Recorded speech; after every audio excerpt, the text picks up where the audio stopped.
So, I may have bitten off a bit more than I can chew this time round.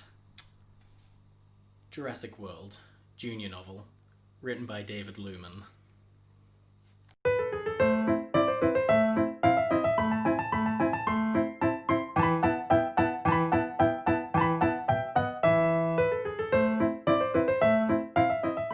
The junior novelisation has been around for about as long as movie tie-in novels have existed. When a movie has tie-in novels, it's not uncommon for them to have one for adults and a second one for kids. The main difference between the two being mainly length, adult themes, and characterization. Also, junior novelizations like to brag about having full-colour images from the film. Full-colour images from the film? The junior novels mainly serve as an abridged retelling of the film, acting as a way for kids to keep enjoying the story they saw on the big screen while they wait for it to finish its theatrical run and reach home release. The junior novelization can be particularly noticeable when it is made for a film that doesn't exactly feature the most child-friendly of themes. This is what makes today's entry so weird. It manages to make some scenes more appropriate for children, while simultaneously making scenes that are in no way appropriate for children. It has a massive consistency problem, and the end result is a story that's too simplistic for adults while being too adult for kids, which makes you wonder, who was this written for? The book skips the film's opening scene showing the Indominus hatching while establishing that there were two eggs, and instead skips straight into the Mitchell household. Honestly, this isn't a huge omission, as it's hardly a twist that dinosaurs hatch from eggs at this point, and both the film and the book later mention that there had originally been two eggs in the first place. So, the book opens at the Mitchell household, and with literally the first sentence, it is unintentionally hilarious. Gray Mitchell was in his bedroom, clicking through 3D images on his red plastic Viewmaster. Registered trademark. Every single time the book mentions the Viewmaster, it adds that little symbol to it, and it's weird. Like, did they have to do it? Was it a legal thing? Like, would they get in trouble if they didn't do that? And I know that this is nitpicking in the grand scheme of things, but it's just so noticeable, especially because it's in the first sentence, and because whenever the book mentions other products, they don't get the symbol. And yes, the book does keep the film's product placements.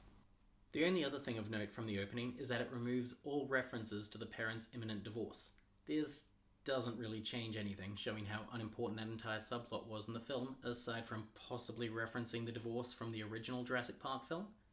So, the two boys, Zach and Gray Mitchell, go to Jurassic World, while the book's simplistic, child-friendly narration prevents it from matching the admittedly awesome establishing shots of the film. It does have a moment, though, where Zach notices the island's mountains resemble volcanoes. Wait, what?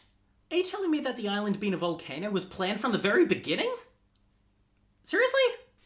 I know we all mocked the Fallen Kingdom trailer when it was released, saying, seriously, they built a theme park on an active volcano? But at least we all assumed that it was something they probably made for the sequel, and it wasn't planned from the beginning because no one could possibly be that stupid. Turns out, people can be that stupid, and they wrote the Jurassic World films! Now, I don't think I'm going to surprise anyone when I say that I did not particularly enjoy the film that this book is based on. It is, in my opinion, derivative garbage that spends more time capitalizing on nostalgia than actually doing anything new with the franchise. It also spends way more time than you'd expect glorifying workplace harassment, but that's something we can talk about later. However, the one thing it does well is selling the park itself. I mean, just look at it! It's incredible! It looks so real, so inviting, you feel like you could actually go there. Hell, I want to go there, and it's full of human-eating dinosaurs!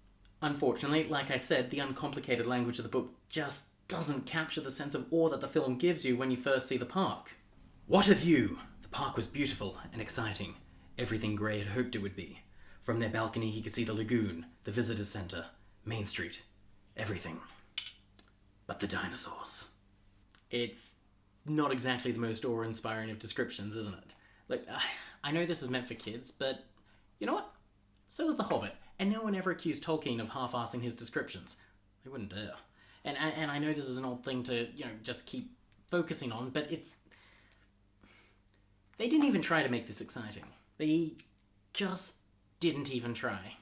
Anyway, after that stirring description of the park, we are introduced to the boy's Aunt Claire, and this is one of the only interesting parts of the entire book. While book Claire still does most of the same things as her film counterpart, the motivations behind those actions are a little different. Film Claire is cold and lacks understanding because women that have jobs and don't want kids are bad. You'll see when you have kids. Yeah, if. When? You'll last 2 minutes in there. Less in those ridiculous shoes.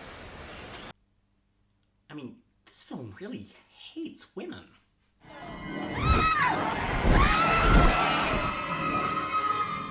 As for Book Claire, you're really given the idea that this is just a particularly busy time for her and that she's under a lot of pressure. Her boss has just come in, they're about to unveil a new attraction, and she's got a bunch of investors to deal with. Her nephews are coming to visit, that dickhead with the raptors keeps groping her. Yeah, you get the idea. It's a busy time for her, and her internal monologue shows her feeling bad for being awkward with her nephews when they meet, and promises herself that she's going to spend more time with them when she can.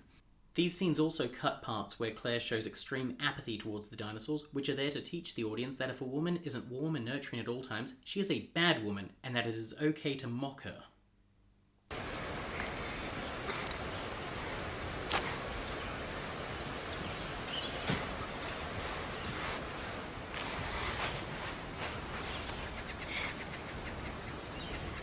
What is that supposed to mean? This isn't a huge part of the book, but I'm giving it attention as it's one of the only times that the book decides to take advantage of its medium and delve into the thoughts of its characters. So, this brings us to the character of Owen Grady. Oh boy. Okay folks, I'm just gonna come right out and say it. Owen Grady straight up sucks. In the film, he sexually harasses Claire and is an all-around douche canoe, but compared to the book counterpart, the man is practically a saint because at least he draws the line at physical assault. In the book, he doesn't sexually proposition her because, you know, this is a kid's book meant to be enjoyed by kids, so he doesn't say anything explicit like this. You want to consult here or in my bungalow? However, in this children's book meant for children, he straight up gropes her. Don't believe me? See for yourself. She pulled free of his grasp and strode back to her car. On the back of her suit were palm prints from Owen's greasy hands.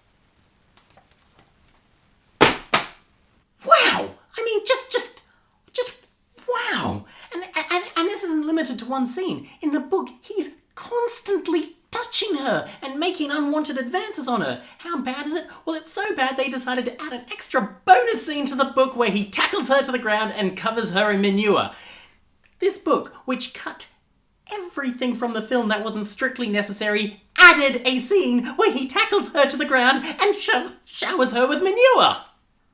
Owen pulled her down and rubbed manure onto her legs. "Get your hands off me," Claire hissed. He kept it right on, applying the manure. "Consider for 1 second that I might know a little bit more about something than you do," he said. "Now just hold still." The context of the scene is that they need to disguise their scent so predators don't find them. But he tackles her to the ground and shoves fecal matter all over her. In what universe is this meant for kids? So anyway, this creep works for a guy named Hoskins who has the brilliant idea of using raptors, and in case you cannot tell by the tone of my voice, I do not think that it is in fact a brilliant idea to use raptors. It is about as stupid as building a theme park on top of an active volcano. Hoskins in both the film and the book is the stereotypical greedy warmonger character who wants to weaponize science.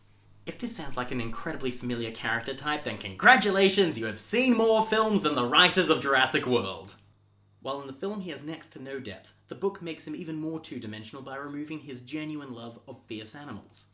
In the film, when trying to convince Owen that raptors can be trained, he fondly recalls a time in his past when he saves a baby wolf and nurses it back to health. Years later, the wolf saves his life when his wife tries to kill him with a knife. He describes having an unshakable bond with the creature and shows obvious delight at being so close to the raptors. It doesn't turn the antagonist into someone with the depth of, say, Thanos or anything like it, but it's still a spark of personality, something that makes him stand out from all the other times we've seen this type of character.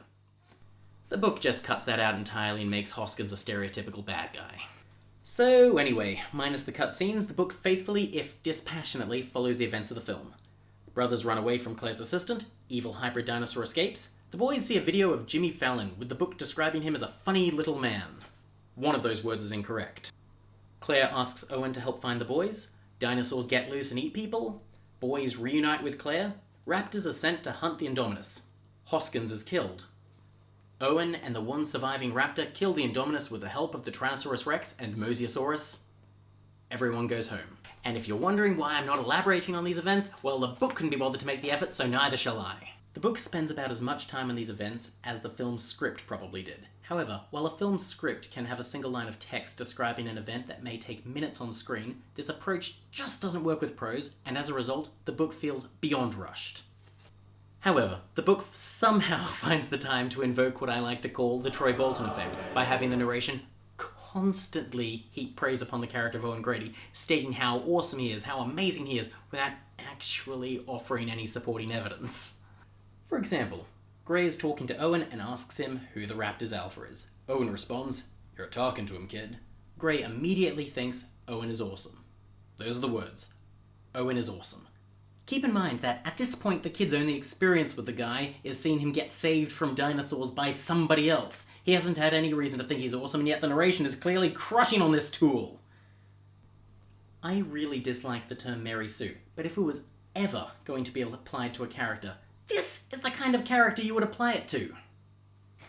So, that was the Jurassic World junior novel, and despite being 128 pages long, I felt like I would never get to the end of it. This book was so bad that I give it a rating of, I wish I was still reading High School Musical.